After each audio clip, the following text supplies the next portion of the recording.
Shao हाओ की heavenly tribulation सफलतापूर्वक पूरी होने के बाद पूरे शुआनहुआंग कॉन्टिनेंट में हलचल मच जाती है। अब मिरियत धर्मा सेक्ट के पास कुल 10 ग्रेट एम्परर मौजूद थे। ये खबर सुनकर सभी इंपीरियल फैमिलीज और होली लैंड्स बेचैन हो जाते हैं। म्यूरोंग फैमिली के एंसेस्टर तुरंत सभी एल्डर्स की सभा बुलाते हैं। वो कहते हैं, वानफा एम्परर सेक्ट की फाउंडेशन हमारी कल्पना से भी गहरी है। अब उनके पास एक रहस्यमयी डिवाइन बीस्ट भी है जिसने सफलतापूर्वक ग्रेट एम्परर ट्रिबुलेशन पार कर ली है। एक एल्डर हैरानी से पूछता है, एंसेस्टर, ये बीस्ट आखिर है क्या? म्यूरोंग एंसेस्टर गंभीर होकर जवाब देते हैं, उन्होंने अपने पूरे जीवन में ऐसा बीस्ट कभी नहीं देखा।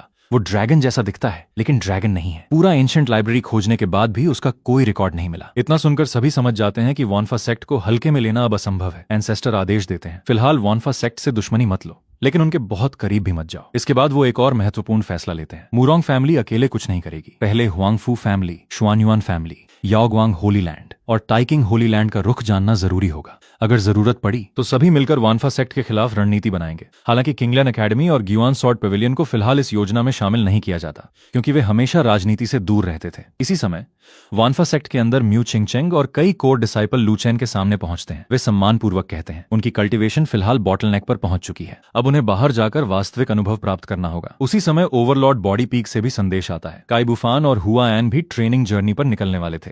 लूचेन मुस्कुराकर अनुमति दे देते हैं। वो कहते हैं, तुम सब साथ जाओ, एक दूसरे का ध्यान भी रखोगे और अनुभव भी बढ़ेगा। अब सभी डिसाइपल अगली मंजिल तय करने लगते हैं। पहले सदर्न डोमेन और नॉर्दर्न डोमेन की बात होती है, लेकिन अंत में सभी एकमत होकर फैसला करते हैं। इस बार वे सेंट्रल कॉन्टिनेंट जाएंगे क्योंकि वही पूरे शुआनहुआंग कॉन्टिनेंट का सबसे समृद्ध क्षेत्र माना जाता था, जहां सबसे शक्तिशाली प्रतिभाशाली कल्टीवेटर इकट्ठा होते थे। कुछ दिनों बाद चारों लोग सेंट्रल कॉन्टिनेंट पहुंच जाते हैं। शहर के प्रवेश द्वार पर गार्ड उन्हें रोक लेते हैं। बिना शुल्क दिए किसी बाहरी व्यक्ति को अंदर आने की अनुमति नहीं थी। हर व्यक्ति को एक हाई ग्रेड स्पिरिट स्टोन देना पड़ता था। काई बुफान को यह नियम बिल्कुल पसंद नहीं आता। वो गार्ड को सबक सिखाने ही वाला था, लेकिन शिंगचेंग उसे रोक देती है। वो शांत स्वर में कहती है, हम अभी अभी यहाँ आए हैं, यहाँ की परिस्थिति जाने बिना किसी से झगड़ा करना सही नहीं होगा। सब लोग उसकी बात मान लेते हैं। शहर के अंदर पहुंचते ही वे एक बात नोटिस करते हैं, सेंट्रल कॉन्टिनेंट के कल्टीवेटर ईस्टर्न डोमेन की तुलना में कहीं अधिक शक्तिशाली थे। गोल्डन कोर और पर्पल मैंशन रियल्म तो यहाँ सामान्य बात थी। वॉइड केव रियल्म के कल्टीवेटर भी जगह जगह दिखाई दे रहे थे। इसी दौरान पास की एक टी हाउस में कुछ कल्टीवेटर बातचीत कर रहे होते हैं।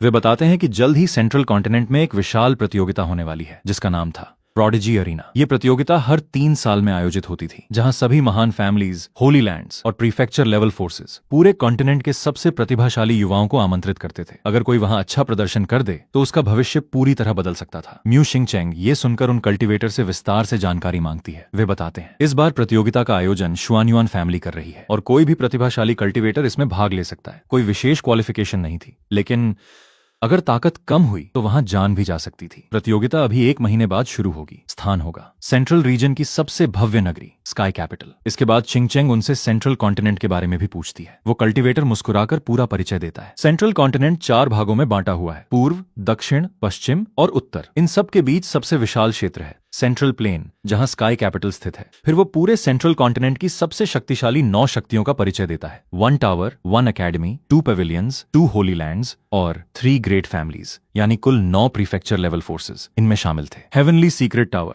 चिंगलन एकेडमी, ग्युआन sword pavilion, Tianbao pavilion, Yaoguang holy land, Taiqing holy land और मूरोंग, शुआनयुआन तथा हुआंगफू फैमिलीज, इन सभी के पास ग्रेट एम्परर मौजूद थे। वो आगे बताता है, टियानशा हॉल और शाओ फैमिली पहले ही वानफा एम्परर सेक्ट द्वारा नष्ट किए जा चुके हैं। बाकी छोटे होली लैंड्स में अधिकतर ग्रेट सेंट्स ही सर्वोच्च शक्ति थे। ये सारी जानकारी सुनने के बाद चिंगचेंग और बाकी डिसाइपल फैसला करते हैं, वे निश्चित रूप से प्रोडिजी अरीना में भाग लेंगे। लेकिन प्रतियोगिता शुरू होने में अभी 1 महीना बाकी था, इसलिए वे तय करते हैं कि रास्ते में ट्रेनिंग करते हुए धीरे धीरे स्काई कैपिटल की ओर जाएंगे। उधर मुरोंग फैमिली का ग्रैंड एल्डर सीधे हेवनली सीक्रेट टावर पहुंचता है। वो टावर मास्टर से सीधा सवाल करता है, वानफा एम्परर सेक्ट के बारे में टियानजी टावर की क्या राय है। वो याद दिलाता है कि अब वानफा सेक्ट के पास 10 ग्रेट एम्परर हैं। अगर भविष्य में वे पूरे शुआनहुआंग कॉन्टिनेंट पर अधिकार करना चाहें तो क्या होगा। लेकिन टावर मास्टर शांत रहते हैं। वो साफ कहते हैं, हेवनली सीक्रेट टावर केवल व्यापार करता है, हम दुनिया की राजनीति में हस्तक्षेप नहीं करते। म्यूरोंग एल्डर निराश होकर वापस लौट जाता है। उसके जाने के बाद टावर मास्टर अपने एंसेस्टर से पूरी बात बताते हैं। एंसेस्टर तुरंत समझ जाते हैं।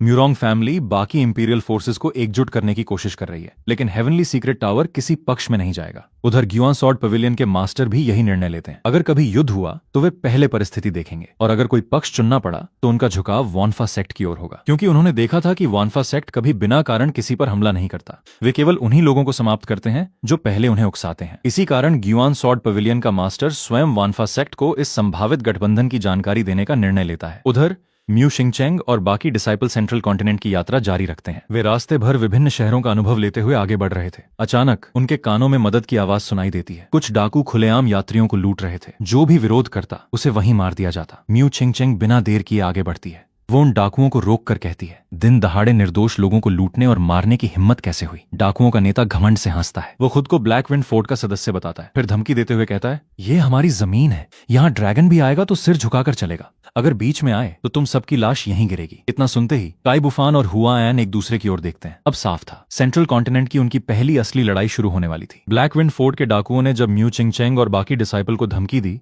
तब किसी ने भी पीछे हटने का नाम नहीं लिया। लिंगटियान ठंडे स्वर में बोला, कमजोरों पर अत्याचार करना ही पाप है, और अब हमें धमकी देने की हिम्मत भी कर रहे हो? आज तुम में से कोई भी जिंदा नहीं जाएगा। इतना सुनते ही ब्लैक विंड फोर्ट के सभी कल्टिवेटर एक साथ हमला कर देते हैं। लेकिन वॉनफा सेक्ट के डिसाइपल अब पहले जैसे नहीं रहे थे। कुछ ही वारों में कई डाकू जमीन पर गिर पड़ते हैं। एक शक्तिशाली बैंडित अपनी टेक्निक चलाकर सभी को रोकने की कोशिश करता है, लेकिन लिंगटियान एक ही प्रहार में उसकी टेक्निक तोड़ देता है। इसके बाद दूसरे डिसाइपल फॉर्मेशन टेक्निक का उपयोग करते हैं। पूरा इलाका उनकी शक्ति से घिर जाता है। कुछ ही मिनटों में ब्लैक विंड फोर्ट के सभी डाकू पूरी तरह पराजित हो जाते हैं। जिन यात्रियों को उन्होंने लूटा था वे सभी बच जाते हैं।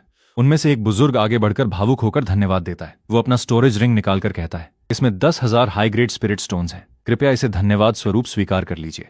लेकिन लिंगटियान मुस्कुराकर मना कर देता है, हमने तुम्हारी मदद स्पिरिट स्टोन्स के लिए नहीं की। वो लोगों को सावधान रहने की सलाह देता है और आगे बढ़ने लगता है। लेकिन तभी सामने वाला एल्डर फिर विनती करता है। वो अपना परिचय देता है। उसका नाम छिन जिए था और वो वाटरमार्श सिटी के छिन फैमिली से था। वो आग्रह करता है कि कम से कम एक बार उनके घर अतिथि बनकर चलें। काई बुफान धीरे से लिंगटियान से पूछता है कि उन्होंने ये निमंत्रण क्यों स्वीकार कर लिया। लिंगटियान मुस्कुराकर जवाब देता है, उन्हें लगता है कि चिन फैमिली वास्तव में उनसे मित्रता करना चाहती है। वैसे भी वाटरमार्श सिटी उनके रास्ते में ही पड़ता है, इसलिए वहां कुछ दिन रुककर शहर भी देख लिया जाएगा। कुछ समय बाद सभी वाटरमार्श सिटी पहुंच जाते हैं। पूरी नगरी पानी के बीच बसी हुई थी। विशाल भवन ऐसे दिखाई दे रहे थे जैसे पानी पर तैर रहे हो। चिन फैमिली के स्टुअर्ड पहले से ही उनका इंतजार कर रहे थे। सभी का बड़े सम्मान से स्वागत किया जाता है। उन्हें सीधे चिन मैंशन ले जाया जाता है। वहां पहले से शानदार भोजन और स्वागत की पूरी व्यवस्था थी। चिन फैमिली का पेट्रियार्क बार बार उनका धन्यवाद करता है। वो कहता है कि अगर ये 5 लोग समय पर न पहुंचते तो उनके परिवार के कई सदस्य रास्ते में ही मारे जाते। भोजन के दौरान चीन फैमिली बार बार उनके मास्टर और सेक्ट के बारे में पूछती रहती है, लेकिन लिंगटियान और बाकी डिसाइपल अपनी असली पहचान छिपाकर केवल इतना बताते हैं कि वे एक छोटे से सेक्ट से आए हैं। भोजन समाप्त होने के बाद सभी अपने गेस्ट कोर्टयार्ड में आराम करने चले जाते हैं।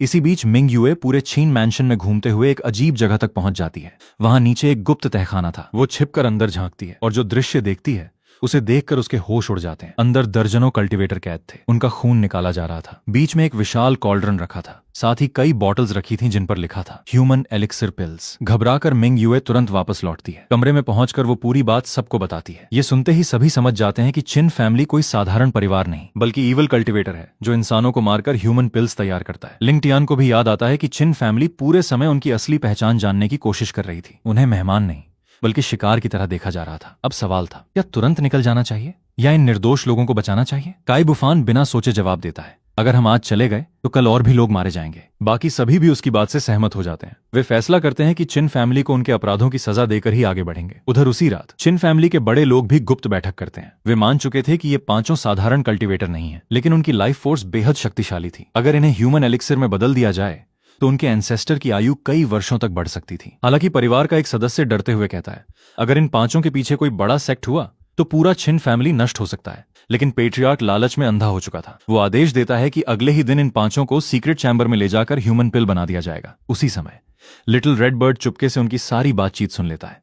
वो तुरंत वापस आकर म्यू शिंगचेंग को सब बता देता है। अब किसी भी तरह का संदेह नहीं बचा था। अगली सुबह वॉनफा सेक्ट के 5 डिसाइपल सीधे छिन फैमिली के मुख्य आंगन में पहुंच जाते हैं। छिन फैमिली का पेट्रियार्क मुस्कुराकर उनका स्वागत करने की कोशिश करता है, लेकिन इस बार लिंगटियान उसे बीच में ही रोक देता है। वो ठंडे स्वर में कहता है, अब ये नाटक बंद करो। तुम्हारे सीक्रेट चैम्बर में कैद लोग, ह्यूमन एलिक्सिर और निर्दोष कल्टीवेटर का खून, हमें सब पता चल चुका है। पूरा चिन फैमिली एक पल के लिए सन्न रह जाता है, लेकिन अगले ही क्षण पेट्रियार्क जोर से हंस पड़ता है। अब उसे समझ आ चुका था कि राज खुल चुका है। वो घमंड से कहता है, तो क्या हुआ अगर तुम सब जान गए? सिर्फ तुम 5 बच्चे हमारा क्या बिगाड़ लोगे? इतना कहते ही चिन फैमिली के सभी एक्सपर्ट एक साथ आगे बढ़ जाते हैं। लिंगटियान भी शांत होकर अपनी तलवार निकालता है। काई बुफान मुस्कुराते हुए कहता है, इन तीनों को मैं संभालता हूँ। बाकी डिसाइपल भी अपनी अपनी जगह तैयार हो जाते हैं। अब चिन फैमिली और वॉनफा सेक्ट के डिसाइपल के बीच निर्णायक युद्ध शुरू होने वाला था। चिन फैमिली का असली चेहरा सामने आने के बाद दोनों पक्षों के बीच आखिरकार खुली जंग शुरू हो जाती है। चिन फैमिली का दूसरा एल्डर गुस्से से चिल्लाता है, कुछ बच्चे होकर भी इतनी हिम्मत। इतना कहकर वो पूरी ताकत से हमला कर देता है, लेकिन काई बुफान जरा भी नहीं घबराता। वो अपनी डोमिनेंस फिस्ट चलाता है। दोनों शक्तियां टकराते ही पूरा आंगन हिल उठता है। अगले ही पल छिन फैमिली का दूसरा एल्डर हवा में उछलकर दूर जा गिरता है। वो दर्द से चिल्लाते हुए अपने एंसेस्टर को पुकारता है,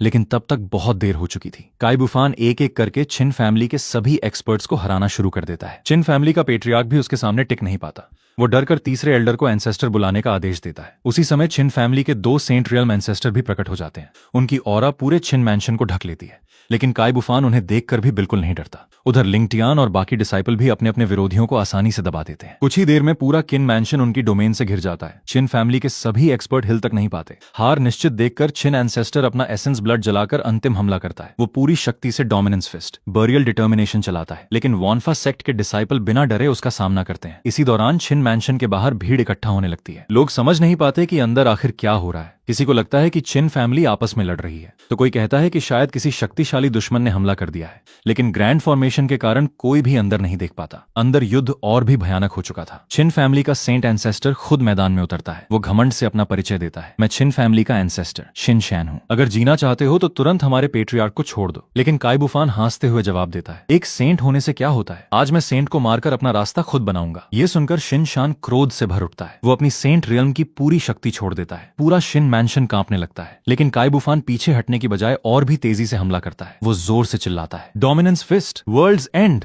दोनों की ताकत टकराते ही भयानक विस्फोट होता है। बाहर खड़े लोग भी उस धमाके को महसूस करते हैं। सब हैरान थे कि कोई नौजवान सेंट रियल्म एक्सपर्ट से बराबरी की लड़ाई कैसे लड़ सकता है। चिन शैन पूरी ताकत लगाने के बाद भी काई बुफान को नहीं रोक पाता। गुस्से में वो अपनी बची हुई सारी एसेंस ब्लड भी जला देता है। वो पागलों की तरह हमला करते हुए चिल्लाता है, अगर मैं मरूंगा तो तुम सबको भी साथ लेकर जाऊंगा। लेकिन उसके सारे हमले बेकार साबित होते हैं। आखिरकार वॉन्फा सेक्ट के डिसाइपल मिलकर उसे पूरी तरह पराजित कर देते हैं। चिन फैमिली का आखिरी सेंट भी वहीं मारा जाता है। इसके साथ ही पूरे छिन फैमिली का अंत हो जाता है। ग्रैंड फॉर्मेशन हटते ही बाहर मौजूद लोग सच्चाई देख लेते हैं। म्यू छिंग चेंग ऊंची आवाज में सबको बताती है, चिन फैमिली वर्षों से कल्टीवेटर को पकड़कर ह्यूमन पिल्स बना रही थी। उन्होंने उन्हें भी मेहमान बनाकर बुलाया था, ताकि बाद में ह्यूमन एलिक्सिर में बदल सकें। ये सुनते ही पूरा शहर चिन फैमिली को कोसने लगता है। अब किसी को उनके नष्ट होने का दुख नहीं था। इसके बाद सभी डिसाइपल चिन मैंशन के ट्रेजर वॉल्ट की तलाशी लेते हैं। वहां से उन्हें बड़ी मात्रा में स्पिरिट स्टोन्स, कल्टीवेशन रिसोर्सेज और कई दुर्लभ खजाने मिलते हैं। लेकिन वे केवल वही सामान लेते हैं जो ईवल कल्टीवेशन से जुड़ा नहीं था। बाकी सभी ह्यूमन पिल बनाने वाले सामान को पूरी तरह नष्ट कर दिया जाता है। इसके बाद म्यू शिंग चेंग आदेश देती है, चीन फैमिली के केवल वही लोग मारे जाएंगे जो ह्यूमन पिल रिफाइनिंग में शामिल थे। जो सर्वेंट या निर्दोष लोग इस अपराध से अनजान थे,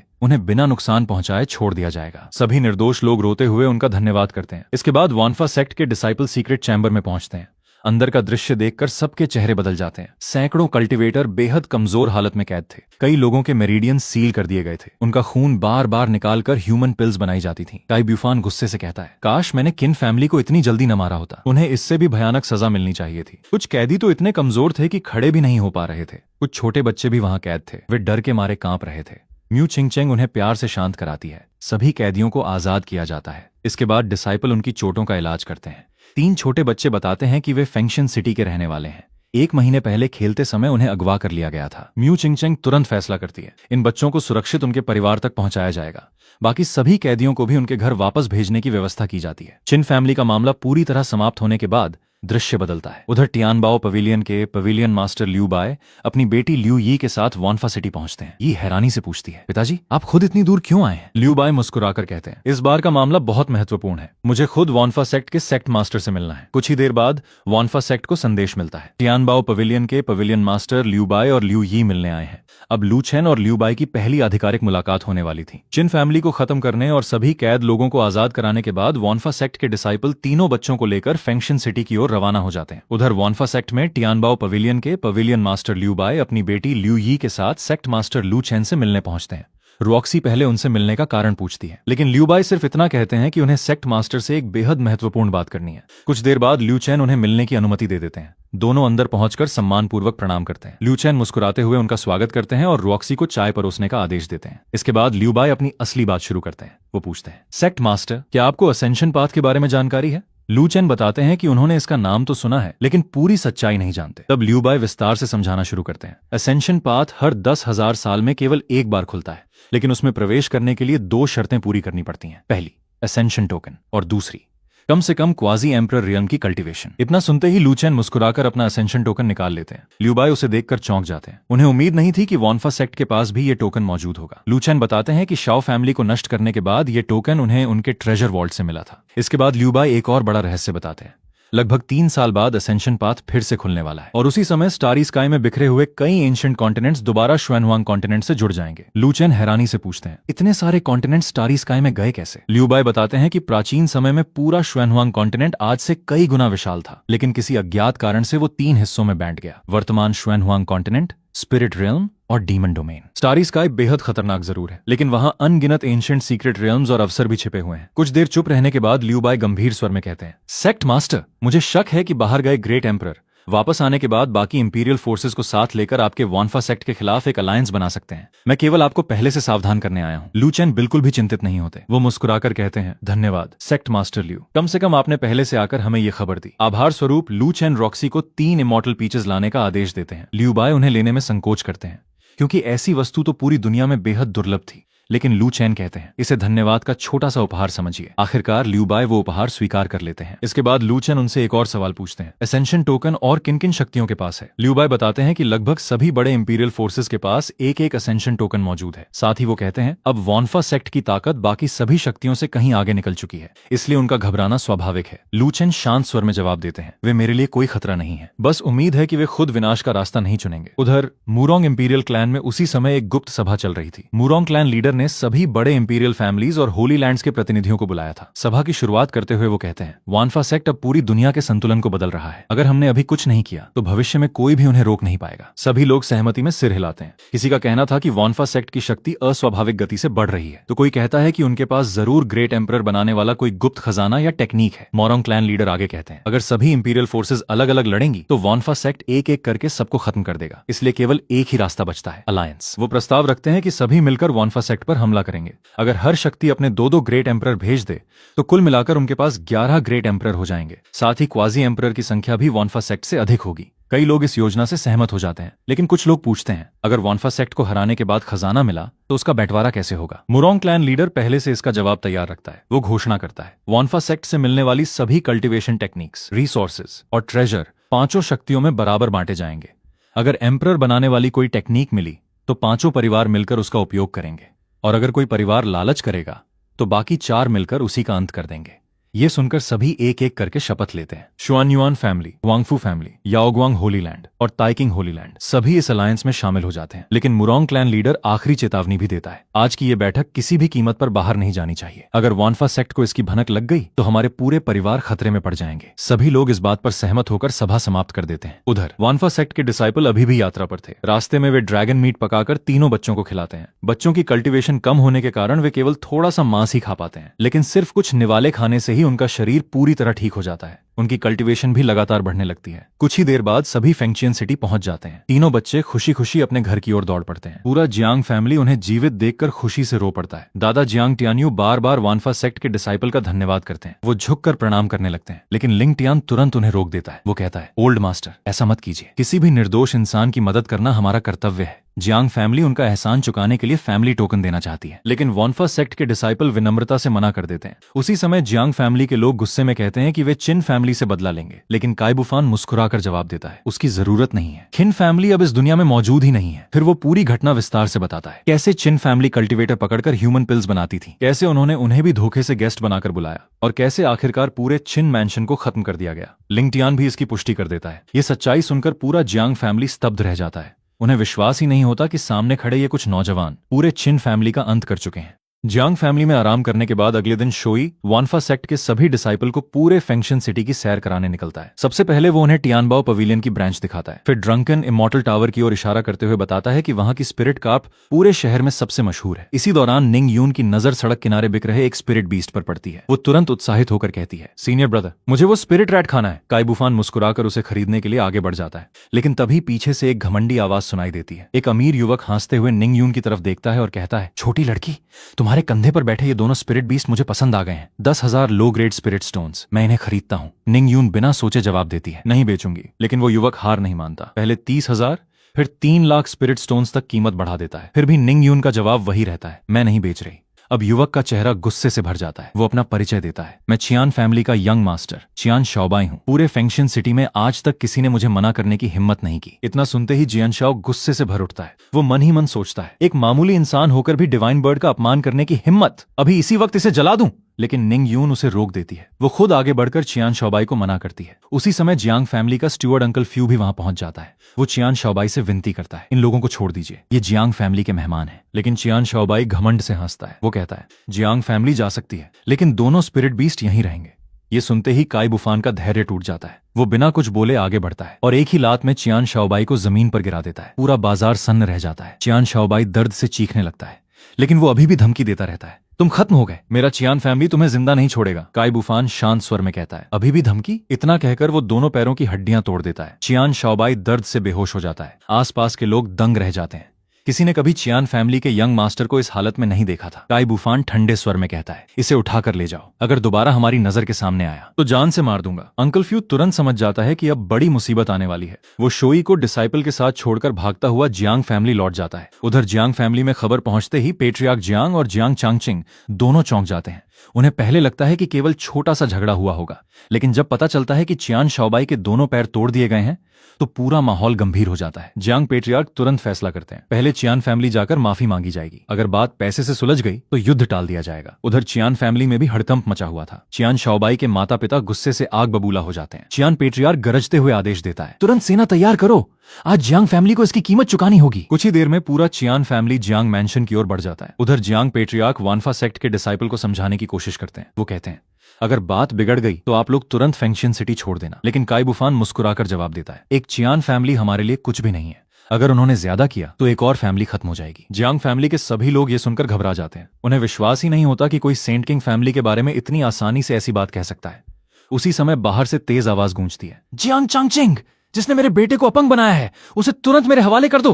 पूरा चियान फैमिली जियांग मैंशन के बाहर पहुंच चुका था। जियांग पेट्रियार्क और जियांग चांगचिंग बाहर आते हैं। वे पहले शांति से बात करने की कोशिश करते हैं, यहां तक कि 1 lakh high grade spirit stones देने का प्रस्ताव भी रखते हैं, लेकिन चियान पेट्रियार्क साफ इनकार कर देता है। वो केवल एक ही बात कहता है, उस लड़के को मेरे हवाले कर दो। तभी काई बुफान खुद आगे बढ़ जाता है। वो शांत स्वर में कहता है, चियान शाओबाई के पैर मैंने तोड़े थे, अगर बदला लेना है तो मुझसे लो। चियान पेट्रियार्क तुरंत अपने लोगों को हमला करने का आदेश दे देता है। जियांग फैमिली भी मजबूर होकर युद्ध की तैयारी कर लेती है। दोनों परिवारों के बीच भयानक लड़ाई शुरू हो जाती है। चियान फैमिली संख्या में अधिक थी, लेकिन वानफा सेक्ट के डिसाइपल मैदान में उतरते ही पूरा युद्ध बदल जाता है। कुछ ही वारों में दर्जनों चियान एक्सपर्ट जमीन पर गिर जाते हैं। चियान पेट्रियार्क क्रोध से खुद मैदान में उतरता है, लेकिन वो भी लिंग टियान और काई बुफान के सामने टिक नहीं पाता। आखिरकार मजबूर होकर वो अपने सबसे बड़े सहारे को पुकारता है, ओल्ड एंसेस्टर, हमें बचाइए। अगले ही पल आसमान से एक विशाल सेंट किंग ऑरा पूरे फेंगशन सिटी पर छा जाती है। चियान फैमिली का ओल्ड एंसेस्टर स्वयं युद्ध भूमि में उतर आता है। जियांग पेट्रियार्क समझ जाते हैं कि अब स्थिति पूरी तरह बदल चुकी है। वो अपने बेटे से कहते हैं, मैं ओल्ड एंसेस्टर को रोकता हूँ, तुम तुरंत बच्चों को लेकर शहर से निकल जाओ। लेकिन इससे पहले कि कोई कुछ कर पाता, काई बुफान मुस्कुराते हुए आगे बढ़ता है। वो आसमान में खड़े सेंट किंग को देखकर केवल एक ही बात कहता है, सिर्फ एक सेंट किंग, इसे तो मैं एक उंगली से खत्म कर सकता हूँ। इतना कहकर वो जियान शाओ की तरफ देखता है और आदेश देता है, जियान शाओ, वो आसमान वाला तुम्हारा है, जाओ उसे अच्छी तरह सबक सिखाओ। सेंट किंग ओल्ड एंसेस्टर के मैदान में उतरते ही पूरा जियांग फैमिली डर जाता है। सभी को लगता है कि अब कोई भी उन्हें नहीं बचा सकता, लेकिन काई बुफान बिल्कुल शांत खड़ा रहता है। वो मुस्कुराते हुए जियान शाओ से कहता है, वो सेंट किंग तुम्हारा है, जाओ उसे अच्छी तरह सबक सिखाओ। इतना सुनते ही जियान शाओ अपनी असली ताकत दिखाता है। अगले ही पल उसके शरीर से भयानक डिवाइन बीस्ट ऑरा फूट पड़ती है और देखते ही देखते वो एक विशाल फीनिक्स में बदल जाता है। पूरा फेंगशन सिटी हिल जाता है। चियान फैमिली का ओल्ड एंसेस्टर अविश्वास से चिल्ला उठता है, फीनिक्स? ये असंभव है, इस जगह पर डिवाइन फीनिक्स कैसे हो सकता है?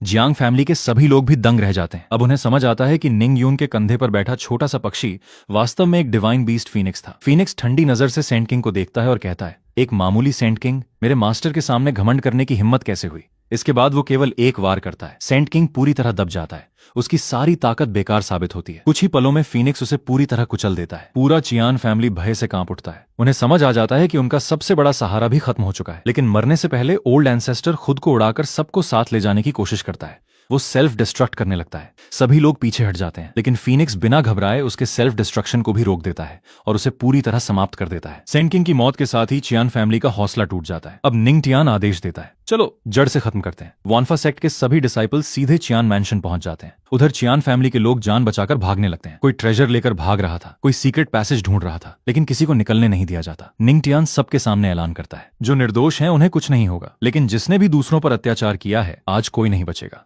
इसके बाद सभी सर्वेंट से एक एक करके पूछताछ शुरू होती है। जिन लोगों ने शियान फैमिली के साथ मिलकर अपराध किए थे उन्हें तुरंत मार दिया जाता है, बाकी निर्दोष लोगों को छोड़ दिया जाता है। उधर शियान शाओबाई पछतावे में टूट चुका था। वो रोते हुए कहता है, अगर मैंने उन दोनों स्पिरिट बीस्ट पर लालच नहीं किया होता तो आज मेरा पूरा परिवार खत्म नहीं होता, लेकिन अब बहुत देर हो चुकी थी। इसके बाद डिसाइपल पूरे चियान मैंशन की तलाशी लेते हैं। Treasure vault, secret chamber, hidden treasury, हर जगह से spirit stones, cultivation resources, weapon और रेयर ट्रेजर निकाल लिए जाते हैं। हजारों सालों से जमा किया गया चियान फैमिली का पूरा खजाना कुछ स्टोरेज रिंग्स में भर दिया जाता है। जब जियांग पेट्रियार्क इतना बड़ा खजाना देखते हैं तो हैरान रह जाते हैं, लेकिन निंगटियान हंसकर कहता है, ये चियान फैमिली भी कितनी गरीब निकली। जियांग फैमिली के लिए ये संपत्ति कई पीढ़ियों तक काफी थी, लेकिन वानफा सेक्ट के डिसाइपल के लिए ये कुछ खास नहीं थी। आखिर में निंगटियन केवल कुछ रेयर मेटल अपने पास रखता है, बाकी पूरा ट्रेजर जियांग फैमिली को दे देता है। सिर्फ एक शर्त रखी जाती है, शहर में लड़ाई के दौरान जितनी इमारतें टूटी हैं उनकी मरम्मत जियांग फैमिली करवाएगी। जियांग पेट्रियार्क तुरंत ये जिम्मेदारी स्वीकार कर लेते हैं। उधर इस घटना की खबर पूरे ईस्टर्न डोमेन में फैल जाती है। एक शक्तिशाली फैमिली अपने जासूसों से पूरी घटना की रिपोर्ट मंगवाती है। रिपोर्ट में बताया जाता है कि 5 युवा कल्टिवेटर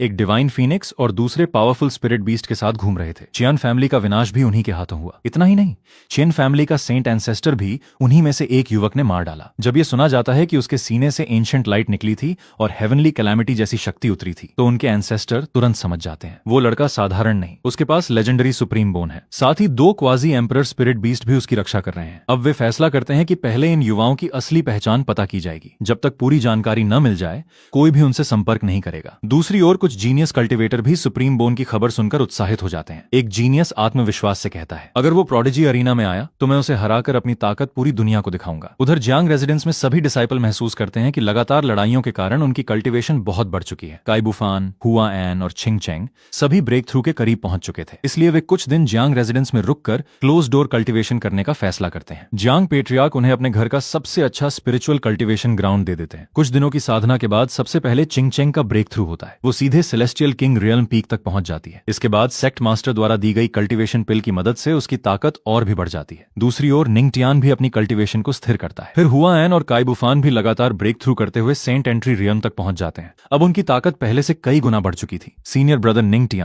दोनों को देखकर मुस्कुराता है और कहता है, अब आने वाले प्रोडिजी अरीना में बहुत कम लोग होंगे जो तुम दोनों का सामना कर पाएंगे। दोनों जूनियर ब्रदर हंसते हुए जवाब देते हैं, सीनियर ब्रदर, हम चाहे जितने मजबूत हो जाएं, फिर भी आपकी और सीनियर सिस्टर चिंगचेंग की बराबरी नहीं कर सकते। चारों डिसाइपल अब पूरी तरह तैयार थे। उनका अगला लक्ष्य था प्रोडिजी अरीना, जहां पूरे कॉन्टिनेंट के सबसे बड़े जीनियस एक दूसरे से टकराने वाले थे। चिंगचेंग की क्लोज डोर कल्टीवेशन अभी खत्म भी नहीं हुई थी कि अचानक उसके शरीर से स्पिरिचुअल एनर्जी का एक और विस्फोट होने लगता है। सभी डिसाइपल समझ जाते हैं कि सीनियर सिस्टर एक बार फिर ब्रेक थ्रू करने वाली है। उधर निंग यून भी खुशी से उछल पड़ती है। हर दिन लिटिल वुल्फ और लिटिल फीनिक्स के साथ खेलते खेलते उसकी कल्टीवेशन भी लगातार बढ़ रही थी। वो खुशी से चिल्लाती है, मेरी कल्टीवेशन फिर से बढ़ गई। फिर गर्व से कहती है, जब सेक्ट वापस जाऊंगी तो मास्टर मेरी बहुत तारीफ करेंगे। लेकिन निंगटियन हंसते हुए कहता है, इतनी जल्दी खुश मत हो। काइबुफान और हुआएन दोनों सेंट एंट्री रियल्म पीक तक पहुंच चुके हैं। निंग यून तुरंत जवाब देती है, मैं अभी छोटी हूं, एक दिन सबको पीछे छोड़ दूंगी। सब लोग उसकी बात सुनकर हंस पड़ते हैं। कुछ दिन और साधना करने के बाद निंग यून की कल्टीवेशन भी फिर से बढ़ जाती है। अब सभी महसूस करते हैं कि यहाँ रुकने का उद्देश्य पूरा हो चुका है। निंगटियान सबको बुलाकर कहता है, आज हम जियांग फैमिली से विदा लेकर निकलेंगे। प्रोडिजी अरीना शुरू होने में सिर्फ 6 दिन बचे हैं। जब जियांग फैमिली को उनके जाने की खबर मिलती है तो पूरा परिवार उदास हो जाता है। पेट्रियार्क जियांग उन्हें रोकने की कोशिश करते हैं, लेकिन निंगटियान विनम्रता से कहता है, हमें सेलेस्टियल कैपिटल पहुंचना है, अगर अभी निकलें तो समय पर पहुंच जाएंगे। शोई भी उनसे बिछड़ना नहीं चाहता। वो भावुक होकर पूछता है, क्या हम फिर कभी मिलेंगे? निंगटियान मुस्कुराकर कहता है, अगर किस्मत ने चाहा तो जरूर मिलेंगे। कुछ देर सोचने के बाद शोई एक और इच्छा बताता है। वो कहता है, क्या मैं भी आपके साथ वानफा सेक्ट में शामिल हो सकता हूं? ये सुनकर निंगटियान मुस्कुराता है। वो पहली बार अपनी असली पहचान बता देता है, हम ईस्टर्न डोमेन के इंपीरियल वानफा सेक्ट से हैं। इसके बाद वो एक रिकमेंडेशन लेटर निकालकर शोई को देता है। वो समझाता है, ये केवल रिकमेंडेशन है। वानफा सेक्ट पहुंचने के बाद असेसमेंट फिर भी देना होगा। अगर योग्य साबित हुए तभी सेक्ट में प्रवेश मिलेगा। शोई बिना झिझक लेटर स्वीकार कर लेता है। वो विश्वास के साथ कहता है, मैं जरूर वानफा सेक्ट में शामिल होकर आप सबसे फिर मिलूंगा। जियांग पेट्रियार्क भी भावुक होकर उनका धन्यवाद करते हैं। इसके बाद निंग टियान विदा लेता है और पांचों डिसाइपल 2 डिवाइन बीस्ट के साथ सेलेस्टियल कैपिटल की ओर निकल पड़ते हैं। उधर सेंट्रल कॉन्टिनेंट में पहले से ही उनकी खबर फैल चुकी थी। कई बड़ी फैमिलीज और होली लैंड्स के स्पाई लगातार उनकी जानकारी जुटा रहे थे। जल्द ही एक रिपोर्ट सामने आती है। उसमें पुष्टि होती है कि फेंगशियन सिटी में तहलका मचाने वाले 5 युवक वास्तव में इंपीरियल वॉन्फा सेक्ट के डायरेक्ट डिसाइपल हैं। उनमें से 3 सेक्ट मास्टर के डायरेक्ट डिसाइपल हैं, जबकि बाकी 2 ग्रेट एम्परर के डिसाइपल हैं। इतना ही नहीं, उनके साथ चल रहा फीनिक्स भी क्वाजी एम्परर रियल्म का डिवाइन बीस्ट है और उनकी सुरक्षा के लिए एक ग्रेट एम्परर भी गुप्त रूप से साथ चल रहा है। ये खबर सुनते ही सभी बड़ी शक्तियां सतर्क हो जाती हैं। वे फैसला करती हैं कि उनसे टकराने के बजाय सम्मान के साथ व्यवहार किया जाएगा। उधर टियानबाओ पवेलियन भी ये खबर प्राप्त कर लेता है। पवेलियन मास्टर ल्यू बाय अपनी बेटी ल्यू यी से कहता है, इनका स्वागत करना, लेकिन बिल्कुल लो प्रोफाइल में। वे ट्रेनिंग जर्नी पर निकले हैं, उन्हें किसी तरह की परेशानी नहीं होनी चाहिए। दूसरी ओर प्रोडिजी अरीना में भाग लेने वाले सेंट्रल कॉन्टिनेंट के सभी जीनियस भी तैयारी कर रहे थे। Xuanyuan imperial clan, Huangfu imperial clan, Murong family, Taiqing holy land, हर कोई खुद को सबसे बड़ा जीनियस मान रहा था। लेकिन जब उन्हें सुप्रीम बोन वाले जीनियस की खबर मिलती है तो सभी का उत्साह और बढ़ जाता है। हर कोई चाहता था कि अरीना में उसका सामना उसी रहस्यमय युवक से हो। कुछ दिनों की यात्रा के बाद आखिरकार निंग टियान और बाकी सभी सेलेस्टियल कैपिटल पहुंच जाते हैं। शहर का विशाल आकार देखकर निंग यून हैरान रह जाती है। वो खुशी से कहती है, ये शहर तो वॉन्फा सिटी से भी बड़ा है। निंग टियान मुस्कुराकर समझाता है, सेलेस्टियल कैपिटल पूरे शुआनहुआंग कॉन्टिनेंट का केंद्र है। इसका इतिहास और विरासत दोनों बहुत विशाल है। इसी दौरान सामने से टियानबाओ पवेलियन की पवेलियन मास्टर ल्यू यी उनका स्वागत करने पहुंचती है। वो सभी को सम्मान पूर्वक प्रणाम करती है। निंग यून उसे तुरंत पहचान लेती है। वो हंसते हुए कहती है, आप वही है ना जो हमेशा हमारे सेक्ट में सामान पहुंचाने आती थी? ल्यू यी भी मुस्कुरा देती है। वो सभी को तुरंत अपने क्लाउड ड्रीम पवेलियन चलने का निमंत्रण देती है। वो बताती है, इस समय सेंट्रल रीजन की लगभग हर बड़ी शक्ति तुम लोगों पर नजर रख रही है। यहाँ सड़क पर खड़े होकर बात करना सुरक्षित नहीं। सभी उसके साथ क्लाउड ड्रीम पवेलियन पहुंच जाते हैं। वहां ल्यू यी पूरी स्थिति समझाती है। वो बताती है कि फेंगशियन सिटी में फीनिक्स के प्रकट होने के बाद पूरे सेंट्रल कॉन्टिनेंट में हलचल मच गई। सभी शक्तियां अभी भी उनकी असली पहचान का पता लगाने की कोशिश कर रही हैं। हालांकि किसी को अभी तक ये नहीं पता कि वे वॉन्फा सेक्ट के डायरेक्ट डिसाइपल हैं, इसलिए कोई भी जल्दबाजी में उनके खिलाफ कदम नहीं उठा रहा। इसके बाद निंग टियान असली मकसद बताता है। वो कहता है, हम सेंट्रल रीजन घूमने नहीं आए हैं, हम प्रोडिजी अरीना में भाग लेने आए हैं। हम देखना चाहते हैं कि सेंट्रल कॉन्टिनेंट के सबसे बड़े जीनियस कितने शक्तिशाली हैं। ल्यू यी सिर हिलाकर कहती है, अगर ऐसा है तो मैं तुम्हें प्रोडिजी अरीना के सभी नियम विस्तार से बताती हूँ। वो समझाती है कि ये प्रतियोगिता सेंट्रल रीजन की 9 सबसे बड़ी शक्तियों द्वारा आयोजित की जाती है। हर बार मेजबान बदलता है और प्रतियोगिता खत्म होने के बाद सबसे प्रतिभाशाली जीनियस को सबसे पहले होस्ट फोर्स चुनती है। बाकी प्रतिभाओं का चयन बाकी प्रीफेक्चर लेवल फोर्सेस करती हैं। अब निंग टियान और उसके साथी पहली बार सेंट्रल कॉन्टिनेंट के सबसे बड़े जीनियस टूर्नामेंट में प्रवेश करने वाले थे, जहां उनका सामना पूरे महाद्वीप के सबसे शक्तिशाली यंग कल्टिवेटर से होने वाला था। क्लाउड ड्रीम पवेलियन में बैठकर ल्यू यी, निंग टियान और बाकी सभी डिसाइपल को प्रोडिजी अरीना के बारे में विस्तार से बताना शुरू करती है। वो समझाती है कि प्रोडिजी अरीना केवल एक टूर्नामेंट नहीं है, ये पूरे सेंट्रल रीजन का सबसे बड़ा टैलेंट सिलेक्शन है। हर बार 9 प्रीफेक्चर लेवल फोर्सेस अपने सबसे शक्तिशाली डिसाइपल को भेजती हैं। अगर कोई बाहरी जीनियस अच्छा प्रदर्शन करता है तो बड़ी बड़ी शक्तियां उसे अपने सेक्ट या फैमिली में शामिल करने की कोशिश करती हैं। निंग टियान उत्सुक होकर पूछता है, अगर कोई जीत जाए तो क्या उसे जरूरी है कि वो किसी फोर्स में शामिल हो? ल्यू यी मुस्कुराकर जवाब देती है, ऐसा बहुत कम होता है, लेकिन अंतिम फैसला हमेशा उसी प्रतिभा का होता है। फिर वो बताती है कि सिर्फ सेंट्रल रीजन ही नहीं, eastern domain, western domain, northern domain, southern domain, चारों क्षेत्रों से भी जीनियस इस प्रतियोगिता में भाग लेने आते हैं। अगर किसी साधारण फैमिली का जीनियस यहाँ चमक जाए तो उसकी पूरी फैमिली की किस्मत बदल सकती है। यही कारण है कि हर प्रोडिजी अरीना में लाखों लोग इकट्ठा होते हैं। इसके बाद निंग टियान सबसे महत्वपूर्ण सवाल पूछता है, इस बार सबसे ताकतवर प्रतिभाएं कौन कौन हैं? ल्यू यी एक एक करके सभी बड़े जीनियस का परिचय देना शुरू करती है। सबसे पहला नाम था शुआनयुआन चिंग, शुआनयुआन इंपीरियल क्लैन का सबसे बड़ा जीनियस, उम्र केवल 25 साल, cultivation saint entry realm peak, और उसके पास legendary ancient sword emperor body है। उसकी सॉर्ड इंटेंट अपने आप सामने वाले पर दबाव बना देती है। दूसरा नाम था शेन चांगचिंग, टाइकिंग होली लैंड का सबसे बड़ा डिसाइपल, उसके पास वूजी डाओ बॉडी है।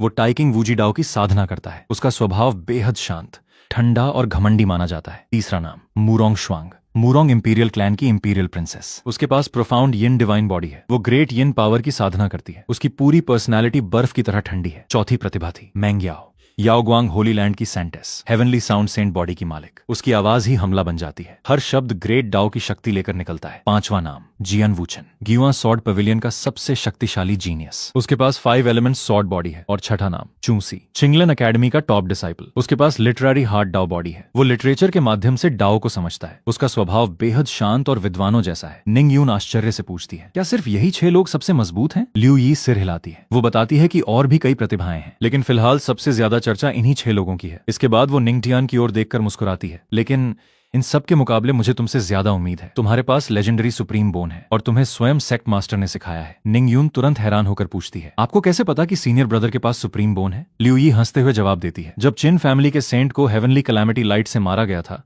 तभी पूरे सेंट्रल रीजन को यह बात पता चल चुकी थी। सब लोग हंसने लगते हैं। इसके बाद निंग टियान फैसला करता है कि अगले 2 दिन वे बाहर नहीं जाएंगे। सभी अपनी कंडीशन को परफेक्ट करेंगे ताकि अरीना में पूरी ताकत से लड़ सकें। लेकिन निंग यून जिद पकड़ लेती है, वो भी अरीना में लड़ना चाहती थी। निंग टियान तुरंत मना कर देता है। वो कहता है, तुम अभी सिर्फ नीचे बैठकर मुकाबले देखोगी। निंग यून नाराज होकर कहती है, मैं अब बहुत मजबूत हूं, अगर घायल भी हुई तो हेवन मेंडिंग आर्ट से ठीक हो जाऊंगी।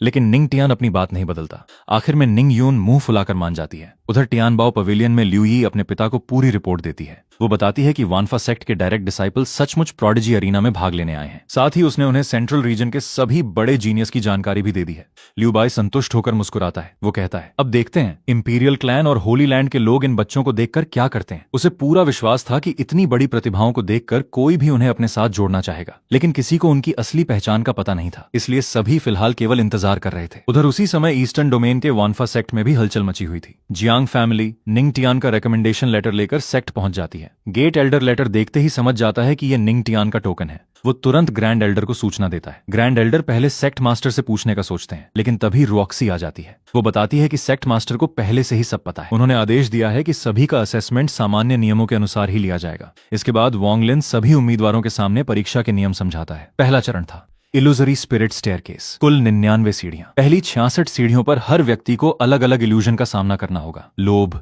डर, मोह, क्रोध, मृत्यु, हर तरह की परीक्षा सामने आएगी। जिसका डाउ हार्ट कमजोर होगा वो तुरंत बाहर हो जाएगा। जो पूरी सीढ़ी पार कर लेगा वो चाहे कम टैलेंट वाला हो फिर भी सेक्ट में मीनियल डिसाइपल बन सकता है। इसके बाद दूसरा चरण था टैलेंट बेल टेस्ट। विशाल बेल को बजाकर टैलेंट मापा जाएगा। 4 से 6 बेल रिंग आउटर डिसाइपल, 7 से 9 रिंग सीधे इनर डिसाइपल। नियम सुनते ही असेसमेंट शुरू हो जाता है। जियांग फैमिली के सभी युवा पूरी ताकत से इल्यूजरी स्पिरिट स्टेयरकेस चढ़ना शुरू करते हैं। कई लोग बीच में ही इल्यूजन में फंसकर हार मान लेते हैं, लेकिन कुछ लोग अंत तक पहुंच जाते हैं। आखिरकार परीक्षा खत्म होती है। पूरे जियांग फैमिली से कुल 32 लोग पहली परीक्षा पास कर लेते हैं। जियांग पेट्रियार्क खुशी से भर उठते हैं। फिर टैलेंट टेस्ट शुरू होता है। आखिर में परिणाम सामने आता है। कोई भी इनर डिसाइपल नहीं बन पाता। सिर्फ जियांग शोई और जियांग ताओ 6 बार बेल बजाकर आउटर डिसाइपल बनने में सफल होते हैं। फिर भी जियांग फैमिली के लिए यह किसी चमत्कार से कम नहीं था। इतने लोगों का एक साथ वानफा सेक्ट में प्रवेश उनकी पूरी फैमिली का भविष्य बदलने वाला था। इतना खुश होकर जियांग फैमिली का एक सदस्य मजाक में कह देता है, क्यों ना पूरा जियांग फैमिली ही 10,000 लॉस्ट सिटी में आकर बस जाए। ये सुनकर पूरा परिवार मुस्कुरा उठता है, क्योंकि अब उनकी किस्मत सचमुच बदल चुकी थी।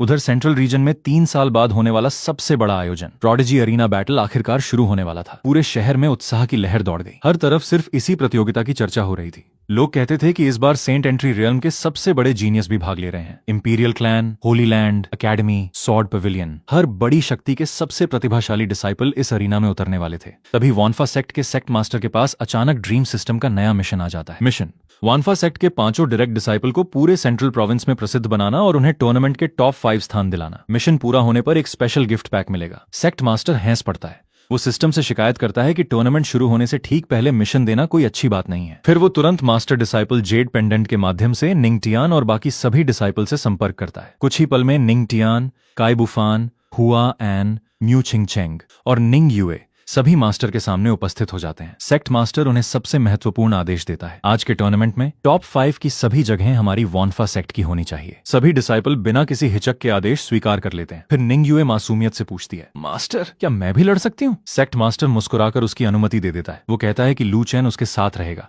इसलिए उसे कोई खतरा नहीं होगा। निंग यूए खुशी से उछल पड़ती है। वो कहती है कि वापस लौटकर मास्टर के लिए खुद मांस भूनकर खिलाएगी। फिर मासूमियत में ये भी कह देती है कि बुढ़ापे में मास्टर की सेवा करेगी और उनके मरने के बाद कागज के पैसे भी जलाएगी। उसकी ये बात सुनकर सभी हंस पड़ते हैं। मास्टर उन्हें शुभकामनाएं देकर वापस सेक्ट लौट जाता है। इसके बाद 5 डिसाइपल टियानबाओ पवेलियन पहुंचते हैं। लिu यी पहले ही उनका रजिस्ट्रेशन करवा चुकी होती है। सभी अरीना की सबसे अच्छी जगह पर बैठकर प्रतियोगिता शुरू होने का इंतजार करने लगते हैं। उधर सेंट्रल रीजन की सभी बड़ी शक्तियां भी एक एक करके पहुंचने लगती हैं। Imperial clan, holy land, sword pavilion, academy, हर शक्ति की भव्य एंट्री देखकर पूरा स्टेडियम तालियों से गूंज उठता है। लिu यी अपने पिता लिu बाई की ओर इशारा करके निंग टियान को बताती है कि सामने बने 9 जेड प्लेटफॉर्म सेंट्रल रीजन की 9 सबसे बड़ी प्रीफेक्चर लेवल फोर्सेस का प्रतिनिधित्व करते हैं। इसी दौरान ग्युआन सॉर्ड पवेलियन का मास्टर लिu बाई से मजाक करता है। उसे अब पता चलता है कि वानफा सेक्ट के 5 डायरेक्ट डिसाइपल पहले से टियानबाओ पवेलियन में मौजूद थे। वो हंसते हुए कहता है कि अगर उसे पहले ये बात पता न होती तो शायद वो उन्हें अपने सॉर्ड पवेलियन में भर्ती करने की कोशिश कर बैठता। कुछ देर बाद इस बार के आयोजक शुआनयुआन इंपीरियल क्लैन भी अरीना में पहुंच जाते हैं। पूरा स्टेडियम शांत हो जाता है। मुख्य रेफरी सभी नियमों की घोषणा करता है। इस बार कुल 836 प्रतिभाशाली कल्टीवेटर प्रतियोगिता में भाग ले रहे थे। इनमें से 270 प्रतिभागी 9 इंपीरियल लेवल फोर्सेस के थे, जिन्हें सीधे मिड टूर्नामेंट में प्रवेश मिला। बाकी 566 प्रतिभागियों को प्रिलिमिनरी राउंड खेलना होगा। ड्रॉ के आधार पर सभी की पेयरिंग होगी। हारने वाला तुरंत बाहर और जीतने वाला अगले राउंड में पहुंच जाएगा। साथ ही एक और नियम घोषित किया जाता है। फॉरबिडन टेक्निक का उपयोग पूरी तरह मना है। अगर कोई प्रतिद्वंद्वी हार मान लेफ्टिनेंट, तो उसके बाद उस पर हमला करना भी अपराध माना जाएगा। बाकी हर तरह की लड़ाई की अनुमति होगी। नियम सुनते ही पूरे स्टेडियम में जबरदस्त उत्साह फैल जाता है। उधर इंपीरियल क्लैन के सबसे बड़े जीनियस भी वॉनफा सेक्ट के 5 डिसाइपल को ध्यान से देखने लगते हैं। शुआनयुआन चिंग की नजर सीधे म्यू चिंगचेंग पर टिक जाती है। वो पहली बार किसी लड़की की प्रेजेंस महसूस करता है, लेकिन उसके साथ खड़ा दूसरा जीनियस मजाक में कहता है कि अगर शुआनयुआन चिंग को उस लड़की में रुचि नहीं है तो वो उसे अपनी मेड बना लेगा। ये सुनते ही शुआनयुआन चिंग का चेहरा ठंडा पड़ जाता है। वो साफ चेतावनी देता है, अगर किसी ने उस लड़की के बारे में गलत इरादा रखा तो मैं उसे खुद मार डालूंगा। दूसरा जीनियस तुरंत चुप हो जाता है। इसी बीच टूर्नामेंट आधिकारिक रूप से शुरू हो जाता है। सभी 566 प्रतिभागी ड्रॉ निकालने के लिए अरीना में पहुंच जाते हैं। लेकिन तभी अचानक भीड़ के बीच एक बहुत छोटी बच्ची भी मंच पर दिखाई देती है। उसे देखकर पूरा स्टेडियम हैरान रह जाता है। लोग आपस में चर्चा करने लगते हैं, ये बच्ची यहाँ कैसे आ गई? इसकी उम्र तो मुश्किल से 8-9 साल होगी। क्या आयोजकों ने जांच ही नहीं की? कुछ लोग उसका मजाक उड़ाने लगते हैं। उन्हें लगता है कि इतनी छोटी बच्ची सेंट्रल रीजन के सबसे बड़े टूर्नामेंट में टिक भी नहीं पाएगी।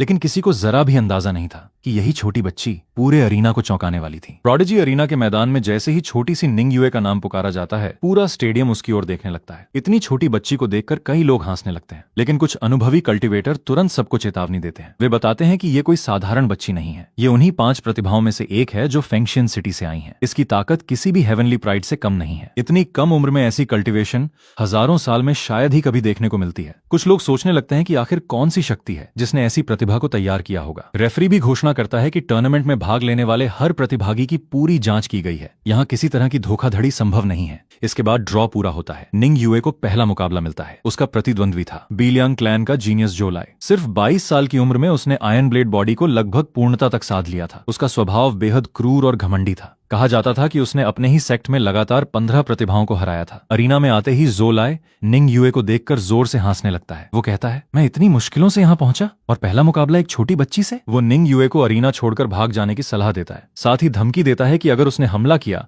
तो वो उसके हाथ पैर तोड़ देगा।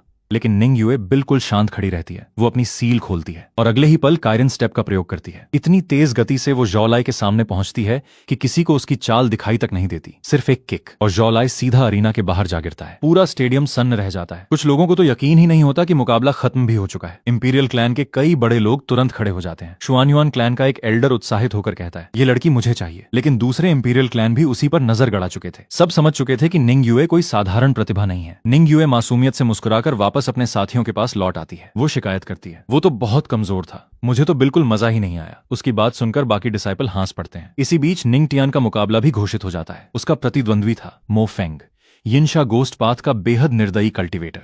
उसने सीक्रेट रियल्म में अपने बराबर स्तर के 30 से ज्यादा प्रतिभाशाली कल्टीवेटर को मार डाला था। अरीना में आते ही मो फेंग बिना कोई बात किए सीधा किलिंग मूव चला देता है। लेकिन निंग टियान बिल्कुल नहीं घबराता। वो केवल एक वार करता है और मो फेंग उसी क्षण हार जाता है। एक और 1 हिट विक्ट्री। पूरा स्टेडियम फिर से दंग रह जाता है। लोग हैरानी से पूछने लगते हैं, ये दोनों आखिर हैं कौन? किसी को याद आता है कि कुछ दिन पहले शुइजे सिटी में एक युवा जीनियस ने सेंट एंट्री रियल्म में रहते हुए मिड स्टेज सेंट को मार गिराया था। वो तुरंत चिल्लाकर कहता है, यही वही युवक है। अब पूरा स्टेडियम निंग टियान का नाम जान जाता है। इंपीरियल क्लैन, होली लैंड और बड़ी बड़ी शक्तियां तुरंत उसके बारे में चर्चा शुरू कर देती हैं। कई लोग उसे अपने सेक्ट में शामिल करना चाहते थे, लेकिन कुछ समझदार लोग कहते हैं, इन दोनों की टेक्निक देखकर साफ पता चलता है कि इनके पीछे कोई बेहद रहस्यमय मास्टर है। इतनी आसानी से इन्हें कोई अपने साथ नहीं ले जा सकेगा। उधर काई बुफान मुस्कुराकर निंग टियान से कहता है, सीनियर ब्रदर, पहला स्थान आपका ही होगा। लेकिन निंग टियान शांत स्वर में जवाब देता है, असली मुकाबला अभी बाकी है। 9 इंपीरियल फोर्सेस के जीनियस ही हमारी असली परीक्षा होंगे। इसी बीच म्यू शिंगचेंग का नाम भी पुकारा जाता है। उसका मुकाबला लिन हाओ से होना था। वो आत्मविश्वास के साथ अरीना में उतरती है। जैसे ही वो मंच पर पहुंचती है, पूरा स्टेडियम कुछ पल के लिए शांत हो जाता है। उसकी सुंदरता देखकर हर कोई मंत्रमुग्ध रह जाता है। यहाँ तक कि शुआनयुआन चिंग भी पहली बार अपना संयम खो देता है। वो मन ही मन फैसला करता है, चाहे कुछ भी करना पड़े, म्यू चिंगचेंग मुझे हर हाल में चाहिए। मुकाबला शुरू होते ही लिन हाओ मुस्कुराकर कहता है, इतनी सुंदर लड़की, अगर तुम्हारा चेहरा घायल हो गया तो बहुत अफसोस होगा।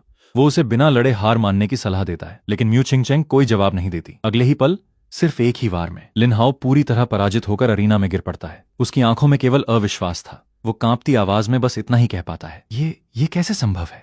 और पूरे स्टेडियम में फिर एक बार वानफा सेक्ट के नाम की गूंज फैल जाती है। म्यू चिंगचेंग के शानदार प्रदर्शन के बाद पूरा अरीना एक बार फिर वानफा सेक्ट की ताकत की चर्चा करने लगता है। इसी दौरान शुएनयुएन चिंग लगातार म्यू चिंगचेंग को देखता रहता है। उसके मन में अब सिर्फ एक ही विचार था, इतनी सुंदर, इतनी प्रतिभाशाली और इतनी शांत लड़की उसके अलावा किसी और की नहीं हो सकती। उसके आसपास बैठे दूसरे इंपीरियल क्लैन के जीनियस भी उसकी तारीफ करने लगते हैं, लेकिन कोई मजाक में कह देता है, हो सकता है लड़की तुम्हें पसंद ही ना करती हो। इतने में एक और मुकाबला खत्म हो जाता है। वानफा सेक्ट का एक और डिसाइपल अपने प्रतिद्वंद्वी को एक ही वार में हरा देता है। पूरा स्टेडियम फिर से हैरान रह जाता है। लोग पूछने लगते हैं, ये सब आखिर किस सेक्ट के डिसाइपल हैं? किसी को उनका नाम तक पता नहीं था, लेकिन हर कोई उनकी ताकत देखकर दंग था। अब बारी आती है काई बुफान की। अरीना में पहुंचते ही वो हमेशा की तरह मुस्कुराकर अपना परिचय देता है। वो गर्व से कहता है, मैं हेंगहा डुओ का काई बुफान हूं। अभी हार मान लो, वरना बाद में पछताओगे। उसका प्रतिद्वंद्वी जाओ वू उसकी बात सुनकर जोर से हंस पड़ता है। वो कहता है, कैसा हेंगहा डुओ, आज तुम्हें मैं घुटनों पर ला दूंगा। लेकिन काई बुफान बिल्कुल शांत रहता है। दोनों बॉडी कल्टिवेटर होने के कारण सीधी ताकत की भिड़ंत होती है। जैसे ही जाओ वू पूरी शक्ति से हमला करता है, काई बुफान बिना पीछे हटे सीधे उसका सामना करता है। सिर्फ एक पंच और जाओ वू पूरी तरह हार मान लेता है। एक और वन हिट विक्ट्री। दर्शक फिर से चौंक जाते हैं। अब तक वानफा सेक्ट का हर डिसाइपल सिर्फ एक ही वार में मुकाबला खत्म कर रहा था। उधर दूसरे अरीना पर हुआएन का मुकाबला भी शुरू हो जाता है। उसका प्रतिद्वंद्वी तेज सॉर्ड टेक्निक से लगातार हमला करता है, लेकिन हुआएन पहले ही एक फॉर्मेशन बिछा चुका होता है। प्रतिद्वंद्वी अचानक बीच अरीना में पूरी तरह रुक जाता है। उसका शरीर हिल तक नहीं पाता। कुछ ही क्षणों में हुआएन भी मुकाबला जीत जाता है। इस बार ताइकिंग होली लैंड और मुरोंग फैमिली के बड़े एल्डर भी हैरान रह जाते हैं। वे कहते हैं कि हुआएन का फॉर्मेशन टैलेंट असाधारण है। अगर उसे सही रिसोर्सेज मिलें तो भविष्य में वो एक महान फॉर्मेशन ग्रैंड मास्टर बन सकता है। दूसरी ओर काई बुफान के बॉडी कल्टीवेशन को देखकर मुरोंग फैमिली भी उसे अपने परिवार में शामिल करने की इच्छा जताती है। अब लगभग हर बड़ी शक्ति वानफा सेक्ट के डिसाइपल को अपने साथ जोड़ना चाहती थी। इसी दौरान शुआनयुआन चिंग अपने एक सेवक को बुलाता है। वो उसे एक बेहद कीमती इमॉर्टल वाइन देकर म्यू चिंगचेंग के पास भेजता है। सेवक विनम्रता से कहता है, यंग मास्टर शुआनयुआन चिंग आपकी बहुत प्रशंसा करते हैं। ये उपहार उन्होंने आपके सम्मान में भेजा है। म्यू चिंगचेंग बिना एक पल सोचे साफ मना कर देती है। वो कहती है, कृपया ये उपहार वापस ले जाइए। सेवक दोबारा आग्रह करता है, लेकिन इस बार काई बुफान आगे बढ़ जाता है। वो गुस्से में कहता है, मेरी सीनियर सिस्टर ने मना कर दिया, अब तुरंत यहाँ से निकल जाओ। सेवक स्थिति समझकर बिना बहस किए वापस लौट जाता है। उसके जाते ही काई बुफान गुस्से से बोलता है, ये शुआनयुआन चिंग आखिर खुद को समझता क्या है? अगर अरीना में मिला तो उसकी हड्डियां भी नहीं बचेंगी। हुआएन उसे शांत रहने की सलाह देता है। म्यू चिंगचेंग भी मुस्कुराकर कहती है, उसे गुस्सा नहीं आया, बस ऐसे लोगों से घृणा होती है। उधर शुआनयुआन चिंग जब सेवक से सब सुनता है तो उसका चेहरा ठंडा पड़ जाता है। इसी समय हुआंगफू सॉन्ग उसे चिढ़ाते हुए कहता है, अगर म्यू चिंगचेंग उसे पसंद नहीं करती तो वो खुद कोशिश कर लेगा। ये सुनते ही शुआनयुआन चिंग की आंखों में किलिंग इंटेंट भर जाती है। दोनों लगभग लड़ने ही वाले थे, लेकिन बाकी जीनियस बीच में आकर उन्हें शांत कर देते हैं। कुछ देर बाद प्रिलिमिनरी राउंड पूरी तरह समाप्त हो जाता है। घोषणा होती है कि कुल 283 प्रतिभागी अगले चरण में पहुंच चुके हैं। इनमें 9 इंपीरियल फोर्सेस के 270 जीनियस भी शामिल हो जाते हैं। अब मिड टूर्नामेंट में कुल 553 प्रतिभागी रह जाते हैं। 1 घंटे बाद फिर से ड्रॉ होगा। यहीं से असली मुकाबले शुरू होंगे। दर्शकों में चर्चा छिड़ जाती है। कुछ लोगों का मानना था कि वानफा सेक्ट के डिसाइपल अब इंपीरियल क्लैन के जीनियस के सामने टिक नहीं पाएंगे, लेकिन कई लोग उनसे सहमत नहीं थे। वे बताते हैं कि इन पांचों के पीछे एक ऐसा रहस्यमय मास्टर है जिसके साथ एक क्वाजी एम्परर डिवाइन फीनिक्स भी रहता है। ऐसे लोगों को कभी हल्के में नहीं लेना चाहिए। कुछ ही देर बाद मिड टूर्नामेंट का ड्रॉ शुरू हो जाता है। अब इंपीरियल क्लैन के सभी बड़े जीनियस भी अरीना में उतरते हैं। मुरोंग शुआंग, शेन चिंगलोंग, जियान वूची, शुआनयुआन चिंग, हर बड़े नाम का स्टेडियम तालियों से स्वागत करता है। लेकिन काई बुफान की नजर सिर्फ एक व्यक्ति पर थी। वो दूर खड़े शुआनयुआन चिंग को देखकर मुस्कुराता है और मन ही मन सोचता है, बस एक बार मेरा मुकाबला इससे हो जाए, फिर इसे समझाऊंगा कि वानफा सेक्ट से टकराने की कीमत क्या होती है। ड्रॉ पूरा होने के बाद मिड टूर्नामेंट का पहला मुकाबला शुरू होता है। एक के बाद एक प्रतिभाशाली जीनियस अपनी ताकत दिखाने लगते हैं, लेकिन वानफा सेक्ट के डिसाइपल के लिए ये सब अब भी बहुत आसान था। एक और मुकाबला और एक और आसान जीत। उन्हें देखकर पूरा सेंट्रल रीजन अब सिर्फ एक ही सवाल पूछ रहा था, आखिर वानफा सेक्ट के ये 5 मॉन्स्टर हैं कौन? मिड टूर्नामेंट शुरू होते ही वानफा सेक्ट के 5 डिसाइपल एक बार फिर सबको चौंका देते हैं। हर मुकाबले में सिर्फ एक ही वार और जीत। पूरा स्टेडियम अब खुलकर उनकी ताकत की चर्चा करने लगता है। कई लोग मानने लगे थे कि ये पांचों अब डी रैंक फोर्सेस के सबसे बड़े जीनियस को भी टक्कर दे सकते हैं, लेकिन कुछ लोग अब भी उनका मजाक उड़ाते हुए कहते हैं, ये सब सिर्फ किस्मत है। जैसे ही इनका सामना असली टॉप जीनियस से होगा, इनकी सच्चाई सबके सामने आ जाएगी। इसी बीच म्यूरोंग इंपीरियल क्लैन की सबसे प्रतिभाशाली प्रिंसेस म्यूरोंग शुआंग अरीना में उतरती है। उसकी खूबसूरती और प्रतिभा की चर्चा पहले से पूरे सेंट्रल रीजन में थी। उसका प्रतिद्वंद्वी लीसी पूरे आत्मविश्वास से मुकाबला शुरू करता है, लेकिन म्यूरोंग शुआंग सिर्फ एक फ्रॉस्ट फॉर्मेशन चलाती है और अगले ही पल लीसी पूरी तरह हार जाता है। एक और 1 हिट विक्ट्री। इसके बाद ग्युआन सॉर्ड पेविलियन के जीनियस जियान वुचन भी अपनी तलवार से प्रतिद्वंद्वी को एक ही वार में हरा देते हैं। अब सभी समझ जाते हैं कि डी रैंक फोर्सेस के असली मॉन्स्टर भी मैदान में उतर चुके हैं। पेविलियन मास्टर लियू वानफा सेक्ट के डिसाइपल से पूछते हैं, क्या ये लोग ध्यान देने लायक हैं? हुआन शांत होकर जवाब देता है, इनकी सबसे बड़ी ताकत टैलेंट नहीं बल्कि उनके पास मौजूद रिसोर्सेज हैं, बेहतरीन cultivation technique, powerful martial skills और मजबूत वेपन्स। अगर सामान्य जीनियस को भी यही सब मिल जाए तो उनमें से कई लोग इनसे कम नहीं होंगे। लेकिन निंग टियान सभी को याद दिलाता है, रिसोर्सेज भी ताकत का ही हिस्सा होते हैं, इसीलिए किसी भी दुश्मन को कभी हल्के में नहीं लेना चाहिए। सब उसकी बात से सहमत हो जाते हैं। थोड़ी देर बाद याओगुआंग होली लैंड की सेंटेस शेंग मेंग्याओ अरीना में उतरती है। उसका हेवनली साउंड सीक्रेट बॉडी इतना शक्तिशाली था कि सिर्फ एक शब्द बोलते ही उसका प्रतिद्वंद्वी पूरी तरह दब जाता है, उसे हार माननी पड़ती है। उधर ताइकिंग होली लैंड का शेन शेंगजी तो और भी निर्दयी साबित होता है।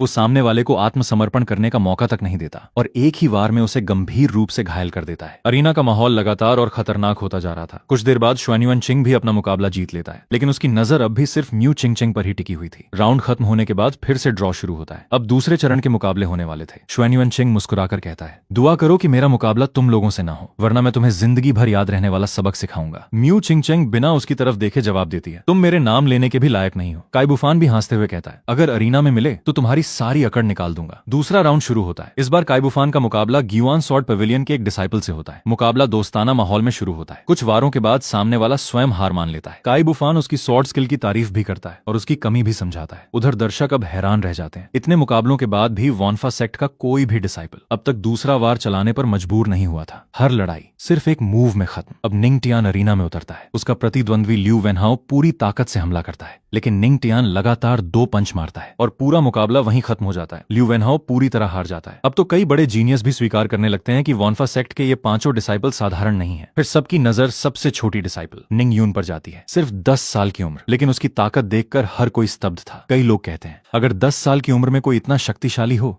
तो भविष्य में वो कितना भयानक बनेगा, इसकी कल्पना भी नहीं की जा सकती। इसी बीच शाओ यून का मुकाबला शुरू होता है। वो जानती थी कि सामने वाला प्रतिद्वंद्वी पहले से कहीं अधिक मजबूत है, इसलिए वो पहली बार मास्टर से मिली एक खास टेक्निक का उपयोग करती है, रिवर्स लाइफ कर्स। टेक्निक सक्रिय होते ही उसका पूरा शरीर चमक उठता है। कुछ ही क्षणों में उसका रूप पूरी तरह बदल जाता है। छोटी बच्ची की जगह अब उसके सामने एक युवती खड़ी थी। हालांकि उसकी असली उम्र नहीं बदली थी, सिर्फ उसका शरीर अपने सबसे श्रेष्ठ रूप में पहुंच गया था। ये देखकर पूरा स्टेडियम स्तब्ध रह गया। किसी ने भी ऐसी रहस्यमयी टेक्निक पहले कभी नहीं देखी थी। और अब वानफा सेक्ट की सबसे छोटी डिसाइपल अपनी असली ताकत दिखाने के लिए पूरी तरह तैयार थी। इसके बाद निंग टियान का मुकाबला हेवनली डिडक्शन टावर के सबसे बड़े जीनियस जी हायू से होता है। जी हायू अपनी हेवनली डिडक्शन टेक्निक से पहले ही निंग टियान के हर कदम, हर रास्ते और हर टेक्निक का अनुमान लगा लेता है। पूरा अरीना उसकी डिडक्शन एबिलिटी देखकर दंग रह जाता है, लेकिन निंग टियान बिल्कुल भी घबराता नहीं।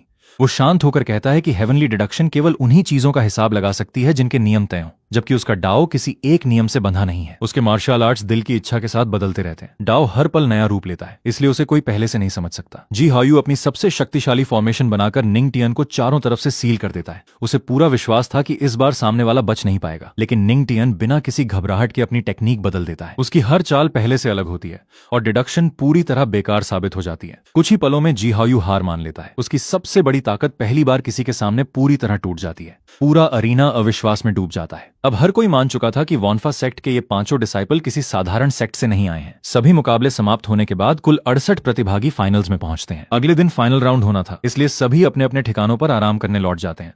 उधर सेंट्रल रीजन की बड़ी बड़ी फोर्सेस भी गुप्त बैठक करती हैं। सभी सेक्ट मास्टर और होली लैंड के एल्डर्स एक ही बात पर चर्चा करते हैं, वॉनफा सेक्ट के इन 5 बच्चों की असली पहचान क्या है। किसी को उनकी फिजिक समझ नहीं आती, किसी को उनकी टेक्निक का स्तर समझ नहीं आता, लेकिन सभी एक बात पर सहमत होते हैं कि अगर मौका मिला तो इन 5 को हर हाल में अपनी फोर्स में शामिल करना होगा, और अगर वे मना करें तो उन्हें जबरदस्ती ले जाया जाएगा। अगले दिन ग्रैंड फाइनल्स शुरू होते हैं। पहले ही मुकाबले में निंग टियान का सामना हुआंगफू क्लैन के सबसे बड़े जीनियस हुआंगफू सॉन्ग से होता है। हुआंगफू सॉन्ग पूरे घमंड से कहता है कि निंग टियान चाहे तो अभी हार मान ले, वरना वो उसकी कल्टीवेशन हमेशा के लिए खत्म कर देगा। लेकिन निंग टियान सिर्फ एक शब्द बोलता है, बहुत बोल लिया। इसके बाद वो सीधे कुनपेंग आर्ट का इस्तेमाल करता है। उसकी सुप्रीम बोन की शक्ति पूरी तरह फूट पड़ती है। कुछ ही सेकंड में हुआंगफू सॉन्ग बुरी तरह घायल होकर अरीना में गिर जाता है।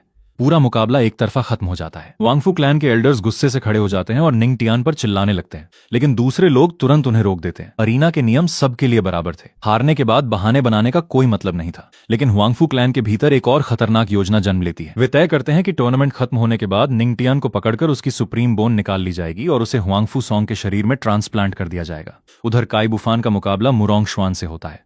मुरोंग शुआन अपनी सबसे शक्तिशाली सॉर्ड टेक्निक चलाता है।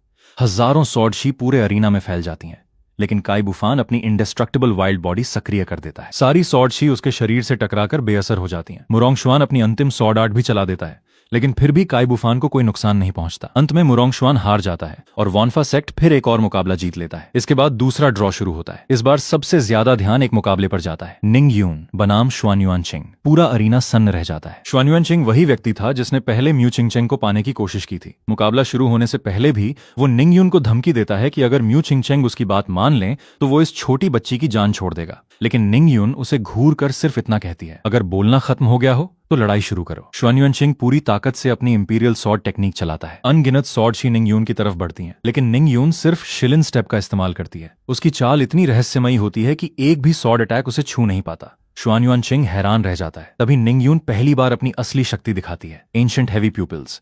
उसकी आंखें चमक उठती हैं और सामने वाले की हर टेक्निक उसकी नजरों में पूरी तरह साफ दिखाई देने लगती है। फिर वो अपनी अंतिम टेक्निक चलाती है, हेवी प्यूपिल वर्ल्ड एनाइलेशन। पूरी दुनिया जैसे एक पल के लिए रुक जाती है। शुआनयुआनचिंग सीधे उस रहस्यमयी शक्ति में फंस जाता है और कुछ ही सेकंड में पूरी तरह हार जाता है। पूरा अरीना खड़ा होकर यह दृश्य देखता रह जाता है। अब सभी एल्डर्स समझ चुके थे कि निंग यून के पास वही एंशिएंट हेवी प्यूपिल्स हैं जिनका अस्तित्व हजारों सालों से सिर्फ कथाओं में सुनने को मिलता था। इसके बाद इंपीरियल क्लैंस और होली लैंड्स एक दूसरे से बोली लगाने लगते हैं। कोई अपनी आधी संपत्ति देने को तैयार था, कोई एम्परर स्क्रिप्चर, कोई क्वाजी एम्परर वेपन, तो कोई मैरिज अलायंस तक की पेशकश कर देता है। लेकिन शुआनयुआन क्लैन का पेट्रियार्क गुस्से से ऐलान करता है कि चाहे कुछ भी हो जाए वो इस हेवी प्यूपिल जीनियस को हर हाल में अपने क्लैन में लेकर रहेगा। निंग यून ने शुआनयुआनचिंग को हराने के बाद पूरे अरीना में सनसनी मचा दी थी। वापस आते ही वो खुशी से मास्टर के पास दौड़ती है और मासूमियत से पूछती है कि उसने जो डायलॉग बोला था वो कैसा लगा। मास्टर मुस्कुराते हुए उसकी तारीफ करते हैं और बताते हैं कि अभी उसकी कल्टीवेशन कम है, इसलिए एंशिएंट हेवी प्यूपिल्स की असली शक्ति सामने नहीं आई। जिस दिन वो ग्रेट एम्परर बनेगी सिर्फ एक नजर से एम्परर को भी खत्म कर सकेगी। निंग यून ये सुनकर और भी उत्साहित हो जाती है। वो कहती है कि वो जल्दी बड़ी होकर और भी ताकतवर बनेगी, फिर हर लड़ाई में सबसे शानदार डायलॉग भी बोलेगी। उसकी मासूम बातें सुनकर पूरा वॉनफा सेक्ट हंस पड़ता है। कुछ देर बाद फाइनल्स का अगला ड्रॉ शुरू होता है। अब केवल 17 सबसे बड़े जीनियस बचे थे। सभी फिर से नंबर प्लेट निकालते हैं। इस बार निंगटियान का मुकाबला सेंट्रल रीजन के सबसे शक्तिशाली सॉर्ड जीनियस